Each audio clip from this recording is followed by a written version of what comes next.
Hello and welcome to Falcon Security. This is Tushar and today we'll be covering core Windows processes. So let's start by deploying a room, and as you can see I have already been connected to the room. I'm using the Windows machine. You can use Kali Linux as well. So let's start. Introduction. In this room we'll be exploring the core processes within a Windows operating system. This room aims to help you know and understand what normal behavior within a Windows operating system is.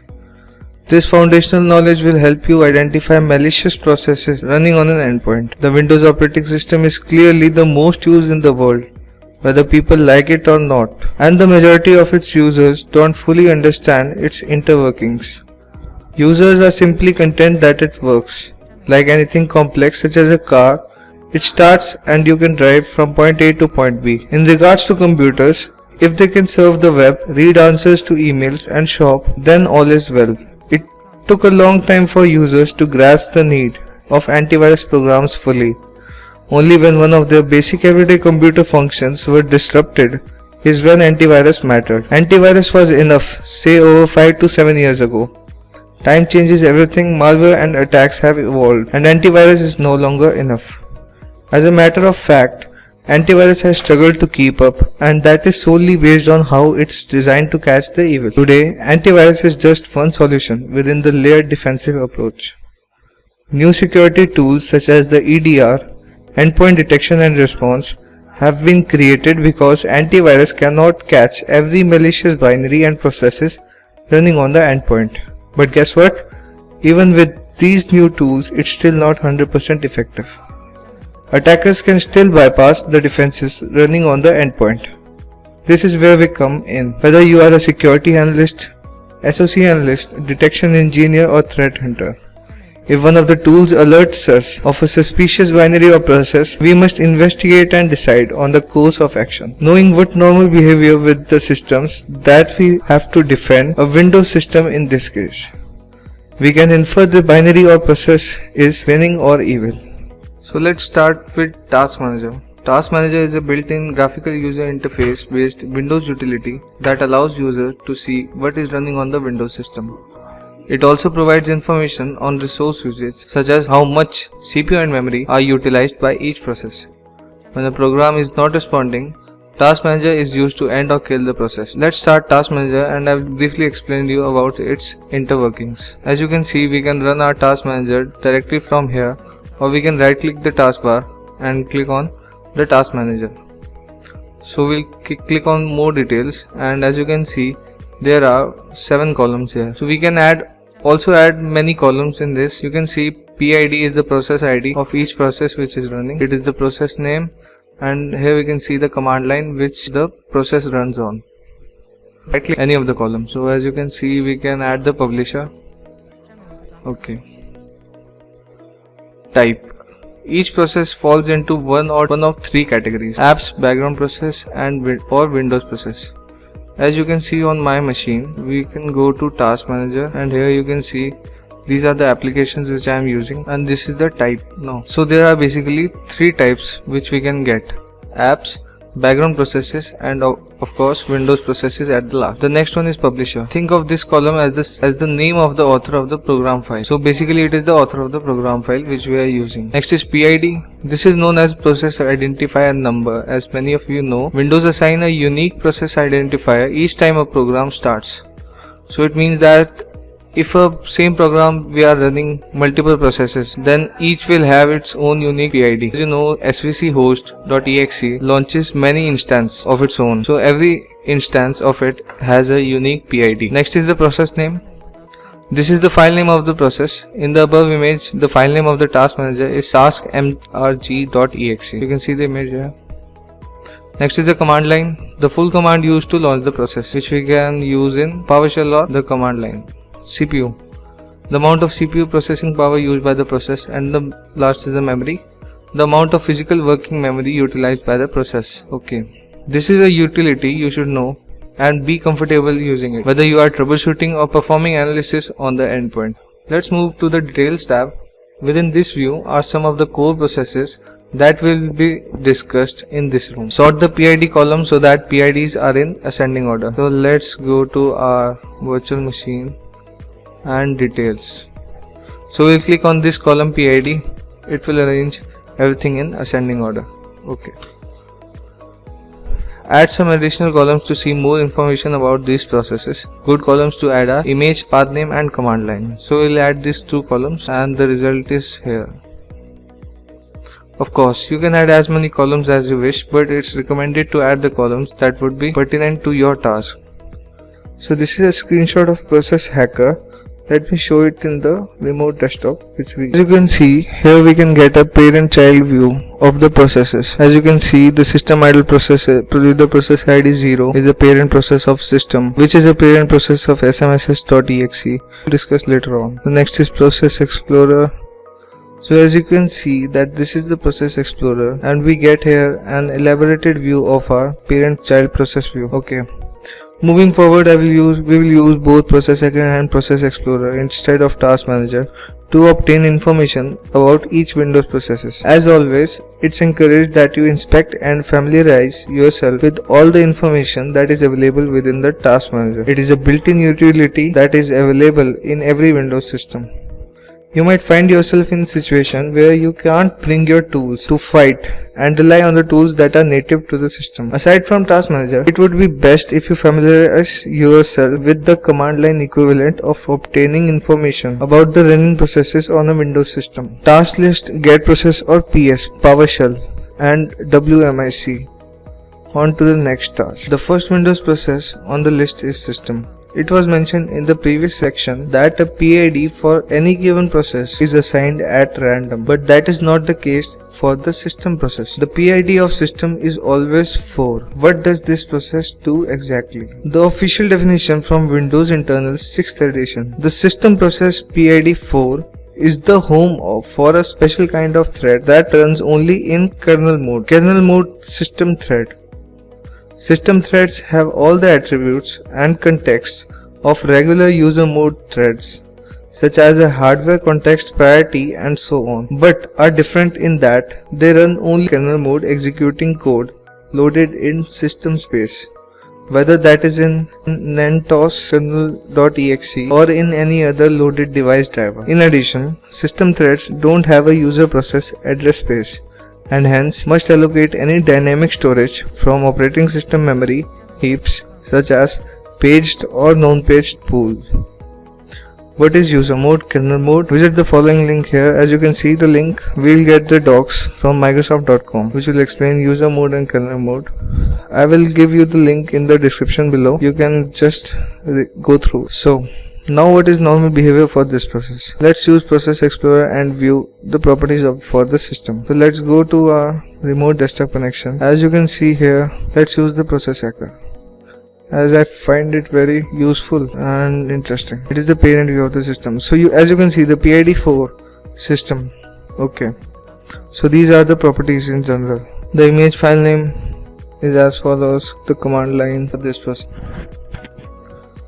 So what is the unusual behavior for this process? So the unusual behavior includes a parent process aside from system idle process. Means that we can get something like the SVC host or etc. So this can be further investigated. Next point is the multiple instances of system. There should be only one instance of a system. Okay. A different PID. Remember that the PID will always be PID 4. Okay, the system process always has a PID 4, so anything other than that can be investigated. Not running in session 0. So if the system is not running in session 0, it is invalid basically. What PID should system always be? As we have seen, it should be PID 4, so it's literally easy. Next. The next process is smss.exe. It is the session manager subsystem. This process, also known as the Windows Session Manager, is responsible for creating new sessions. This is the first user mode process started by a kernel. This process starts the kernel mode and the user mode of the Windows subsystem. So there is a link of the NT architecture, which I will be providing you in the description. This subsystem includes Win32k.sys, the kernel mode, and WinSRV.dll, the user mode, and CRSS.exe in user mode. So basically it starts these three. SMSS.exe starts CSRSS.exe, Windows subsystem, and Windows WinInit.exe in session 0. An isolated Windows session for the operating system, and CSRSS.exe and WinLogon.exe for session 1. So basically it starts these two processes, CRSS.exe and WinInit.exe in session 0, and it also starts CSRSS.exe and WinLogon.exe in session 1. So basically this process CSRSS.exe is being started in both session 0 and session 1. So the first child instance creates a child instance in new sessions. Okay, so basically the parent process is SMSS.exe. This is done by SMSS.exe copying itself into the new session and self-terminating. Okay, so basically this is the link. Okay, it goes to the Wikipedia page which you can read. Okay, so session 0, it starts CRSS.exe and WinInit.exe. Session 1, WinLogon.exe and the other instance of CSRSS.exe. Okay, any other subsystem listed in the required value of this HKLM system current control set control session manager subsystem is also launched. So we can also find the registry editor. We can also find it in the registry editor. SMSS is also responsible for creating environment variables, virtual memory paging files, and starts WinLogon.exe, which is the Windows Logon manager. So what is normal? Let's see in the RDP, the SMSS.exe. Note that the process ID of SMSS.exe does not matter, it can vary. So this is normal. Command line. The parent process is fine. We know the system process and the PID is also correct. So next. So what can be unusual? A different parent. We can get a different process than system which uses PID 4 or the PID does not match. Next point is we can get the image path is different from Windows System 32, as anything other than that can be further investigated. More than one running process, as the children self-terminate and exit after each new session. So the user is not system. It should be system. If it's anything other than system, then it should be further investigated. Next point is unexpected registry and entries for subsystem. So what other process does SMSS.exe start in session 1? So as we have seen that it launches CSRSS.exe and the WinLogon.exe. Okay. So our next task is CSRSS.exe. As mentioned in the previous section, client server runtime process or CSRSS.exe is the user mode side of Windows subsystem. This process is always running and is critical to system operation. If by any chance this process is terminated, it will result in the system failure. So we should keep a closer look at this process. This process is responsible for the Win32 console window and process thread creation and deletion. For each instance, CSRSRV.dll, base service.dll and WinService.dll are loaded. This process is also responsible for making the Windows API available to other processes, mapping drive letters and handling the Windows shutdown process. You can read more about this process here. So I will be providing you the link of this also. So what is normal? So we come to our remote desktop and see the properties of CSRSS.exe. You can double click and find it. Basically this is the command line which is normal. We can see the current directory is Windows System 32.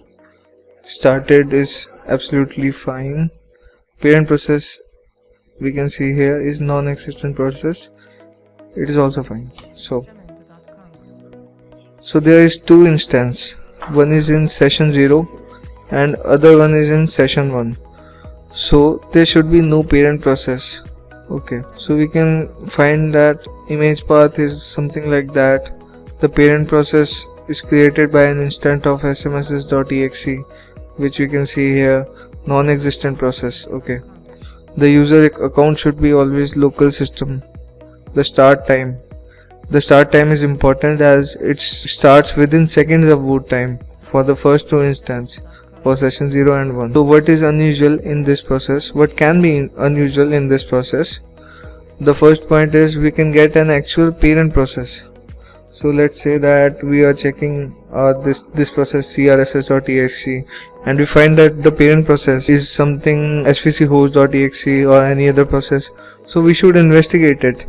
You know the parent process of it is smss.exe and it self terminates, so the parent process can't be possible. So it is an unusual detection. Next is our image file path other than C Windows System 32. So basically the image file path name should be in System 32. So our next point is subtle misspellings to hide rogue process, mass coding as csrss.exe in plain sight. And the next point is user is not the system.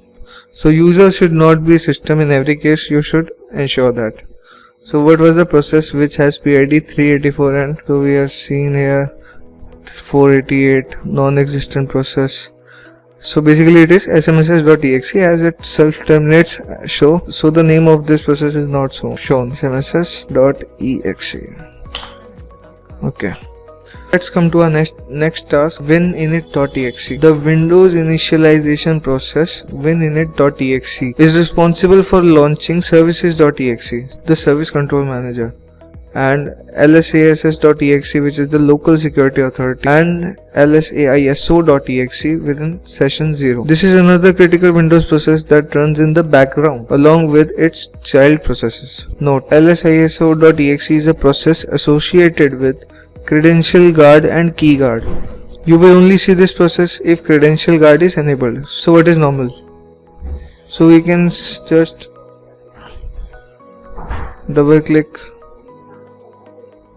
WinInit.exe. Basically anything which is in the system 32 is fine. The command line is okay, started is good, and it is the parent process of smss.exe, so it is perfect. Okay, so what can be unusual in this process? The first point includes an actual parent process other than smss.exe, or we can see other than non-existent process. It can be further investigated. The second point, image file path name other than system32 is also cause of worry. Misspellings to hide rogue process in plain sight. They basically change the words so it can't be seen in the plain sight. For example, svchost.exe can be made scvhost.exe, as many of the persons don't know this process, so it can be hide in the plain sight. Okay, so multiple running instances of this process. Basically this is only this should be only one process and no other process instances should be running. Next point is not running as a system. So basically it should be running as a system. If it runs as a user, then it should be further investigated. Which process you might not see running if credential guard is not enabled. So basically this is this lsaiso.exe. Let's copy it. Okay.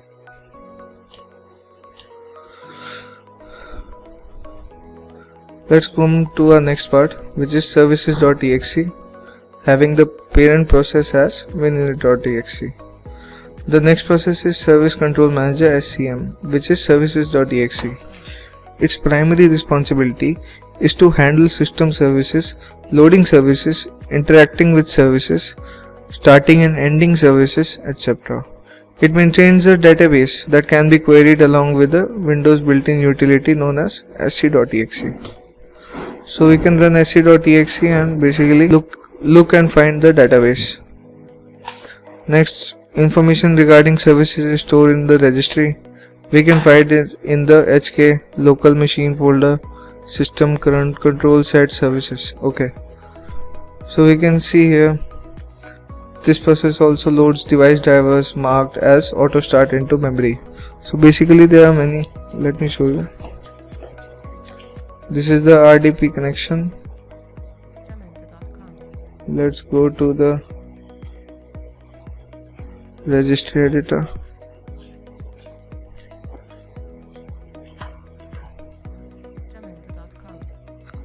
Local machine.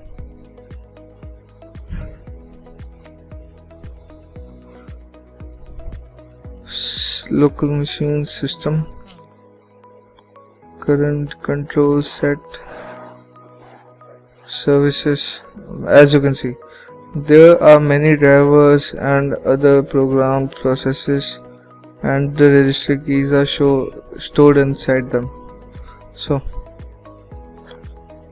this is the last known code. Okay, this process is the parent to several other key processes: svc host, spool, sv.exe, msspeng.exe, dlhost.exe, to name a few. You can read more about this process here. This link also I will give it in the description box.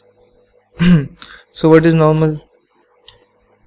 Image file name is okay, command line is okay, current directory should be system32 started alongside with smss.exe, parent is winit.exe. okay, so basically it is in session 0. So what can be unusual? And another parent process other than winit.exe can be further investigated. Image file path other than system32 can be further investigated. Subtle misspellings, we should always check misspellings, because this is the basic pathway that these hackers can get inside our systems. So multiple running instances should not be there. Not running as a system, we should check it also. So how many instances of services.exe should be running on a Windows system? It's 1. So there should be only one services instance. So there should be only one instance of services.exe. Next is the svc host. This is the most important as it also self-terminates itself. Service host process for Windows services, or svc host.exe, is responsible for hosting and managing Windows services. As you can see on the RDP connection here. Let's open the Process Explorer. So we can see multiple instances of svc host.exe, which is inside the services.exe parent folder. Okay. So basically the services running in this process are implemented as DLLs. The DLL to implement is stored in the registry for the service under parameters subkey in the service DLL. Full path is HK local machine system control, current control set, services, service name and parameters. So we should check the parameters because in these are the service DLLs processed. So basically we should check these DLLs as it should not be malicious or anything like that. The example below is the service DLL value of the DCOM launch service. So we can see here the DLL is mentioned. In order to view this information from within Process Hacker, right click on the svc host process. In this case it will be the PID 748. Go to services and then launch, DCOM launch, and then go to service. So we can see in our RDP here, you can see services.exe here, svc host.exe. Let's right click on it, go to services, DCOM launch, and go to service. So as you can see, there is a DCOM launch auto start.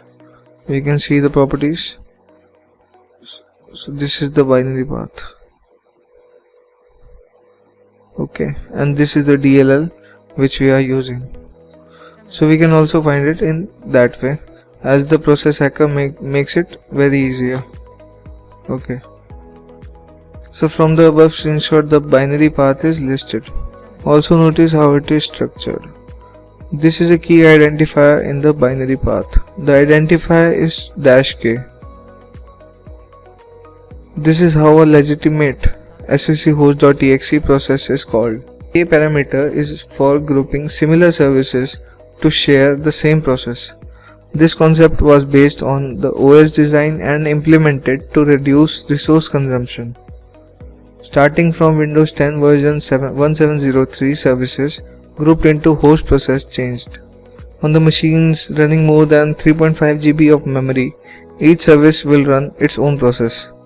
You can read more about this process here. So there is a link which I will be giving in the description box of scvhost.exe. It is a Wikipedia page, you can read it for your understanding. Okay, so let's come to the topic. Back to the key identifier from the binary path.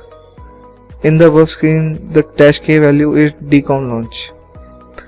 In the virtual machine used to create this room, there are other services running with the same binary path. So we can see other services are running this same binary path which we get from dcom launch.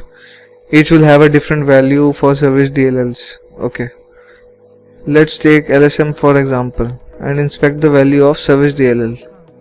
So we now go to the LSM and parameters. We see the service DLLs, go to properties, and you can see lsm.dll. Since svchost.exe will always have multiple running processes as it self-terminates, this process has been a target for malicious use. Adversaries create malware to masquerade as this process and try to hide amongst the legitimate svchost.exe process. They can name malware svchost.exe or misspell it slightly. So by doing so, the intention is to go under the radar. Another tactic is to install or call a malicious service DLL. Basically, we are given a blog to read. Also, I will share this with you, the link below. So we can see here there are many different names which were given previously to the malicious services which were running. So basically we can check here and we should learn from it that misspelling is very crucial as it can compromise the system. So what can be unusual in this process? So let's go to our RDP and I will show you the properties of services.exe. Yes. So basically the command line is perfect as it should be. The parent process is fine. Winit.exe. So everything is good. Okay. So what can be unusual? A parent process other than services.exe can be further investigated. Image file path name other than Windows System 32 can be further investigated. Subtle misspellings to hide rogue process in plain sight. So misspellings are very dangerous. The absence of the -k parameter. Okay, so let's come to the question. What single letter parameter should always be visible in the command line or binary path? So it can be K. Yes. So next is lsass.exe. As per Wikipedia, Local Security Authority Subsystem Service (LSASS) is a process in Microsoft Windows operating systems that is responsible for enforcing the security policy on the system. It verifies users logging onto the Windows computer or server, handles password changes and create access tokens. It also writes to the Windows security log. It creates security tokens for SAM, Security Account Manager, AD, Active Directory and NetLogon. So basically it compromises these three sections of Windows. It uses authentication packages specified in HK local machine system current control set control and LSA. We can get the info in the LSA. There is another process adversaries targets. Common tools such as Mimikatz is used to dump credential or they mimic this process to hide in plain sight. Again they do this by either naming their malware by this process name or simply misspelling the malware slightly. Extra reading. How LSASS is maliciously used and additional features that Microsoft has put into place to prevent these attacks. So this link I will also provide. So basically it is of credential guard. We can see here LSA secrets. breach security model, protecting derived credentials, and much more. So it is basically a good reading to go through. So what is normal in this process? Let's see the properties. So we can see the command line is perfect, current directory is system32, parent is fine. Okay. So what can be unusual about this process? The first point includes a parent process other than wininet.exe. Next point is the image file path name other than Windows System32, or it can be misspellings which can be investigated, or we can see multiple running instances of this process which should be investigated, or it can be not be running as the system which should be investigated too. So what is the parent process of lsass.exe? So basically the parent process is wininet.exe, as we know,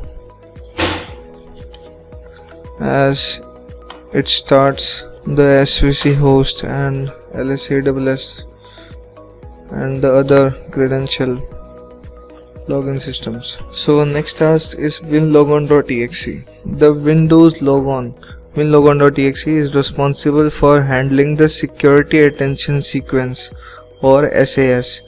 This is basically when we press Ctrl Alt Delete. This process is also responsible for loading the user profile. This is done by loading the user's netuser.dat into the HKCU, and via user init.exe loads the user shell. Link in the description below for this process. You can go and have a reading here. User init.exe, basically Microsoft documents. Okay. So we can see our registry editor, winlogon, go to this, and we can see the shell. It is also responsible for locking the screen and running this user screensaver. So basically the screensaver is also handled by this winlogon.exe. Amongst other functions, you can read more about this process here. Remember from earlier sections, smss.exe launches this process along with the copy of csrss.exe within session 1. So we have seen in the earlier reading that it launches 4 processes, 2 in session 0 and other 2 in session 1. So basically csrss.exe in both the sessions. So what can be normal in winlogon.exe? Let's see our RDP connection and go to properties. So these are the properties. Command line is fine, current directory good. So non-existent process, as it is the part of smss.exe which self terminates itself. Okay. So let's see what can be unusual in this process. The first point is that we can get an actual parent process instead of non-existent process, as smss.exe self terminates itself and we cannot get a parent process, so it should be investigated. Next is the image file path name other than Windows System32. So next is misspellings, so we can get misspellings which can be investigated. Another point is we cannot get it as a system, we can get as a user, running as a user, so it should also be investigated. Shell value in the registry other than explorer.exe, basically this should also, we should also check this, the registry editor, because this shell is explorer.exe, any hacker can manipulate this and can load his own binary. So let's come to the question, what is the non-existent parent process of winlogon.exe? So winlogon process.exe is smss.exe, the parent process. Okay. So let's come to our next task, which is explorer.exe. Our last process we'll look at is Windows Explorer or explorer.exe. This is the process that gives the user access to folders and files. It also provides functionality to other features such as start menu, taskbar, etc. As mentioned previously, the Windows logon process runs user init.exe, which launches the value in this registry. So we get the value in this registry as we have shown in the earlier, the shell, the windows logon.exe. So user init.exe exits after spawning explorer.exe. Because of this, the parent process is non-existent. There will be many child processes for explorer.exe. So let's come to a process hacker, and you can see the explorer.exe is running only process hacker.exe. So what is normal? Let's see its properties. Sys explorer.exe. Basically the image file name is good. The command line should be this. Current directory should be this. No misspelling of this explorer.exe, and the parent process should be non-existent. Okay. So what can be unusual in this process? So we can get an actual parent process as user init.exe calls this process and exits. We can't get an actual parent process. So if we get an actual parent process, it should be investigated. So next is our image file path name other than C Windows. Next is running as an unknown user. Next is we can check the misspellings. If misspellings occur, then we should investigate it further. The next is outbound TCP and IP connection. What is the non-existent process for explorer.exe? So it is basically user init.exe, as we have seen, as it terminates itself after launching explorer.exe. Let's come to our last task, conclusion. It is vital to understand how the Windows operating system functions as a defender. The Windows processes discussed in this room are core processes. Understanding how they operate normally can aid a defender to identify unusual activity on the endpoint. With the introduction of Windows 10, additional processes have been added to the list of the core processes to know and understand normal behavior. Earlier, it was mentioned that if credential guard is enabled on the endpoint, and an additional process will be running, which is lsaiso.exe, which will be a child process to wininit.exe, and the process is, which I said, lsaiso.exe. This process works in conjunction with ls8ss.exe to enhance password protection on the endpoint. Other processes such as runtime broker.exe or taskhostw.exe, we can research basically all of these processes if we are curious to understand their purpose and functionality. So the information, these links I will share you in the description. You can go through each. Other links were provided throughout the room. It is encouraged to read them at your own leisure to further your foundation and understanding regarding the core Windows processes. Thanks for stopping by. Completed.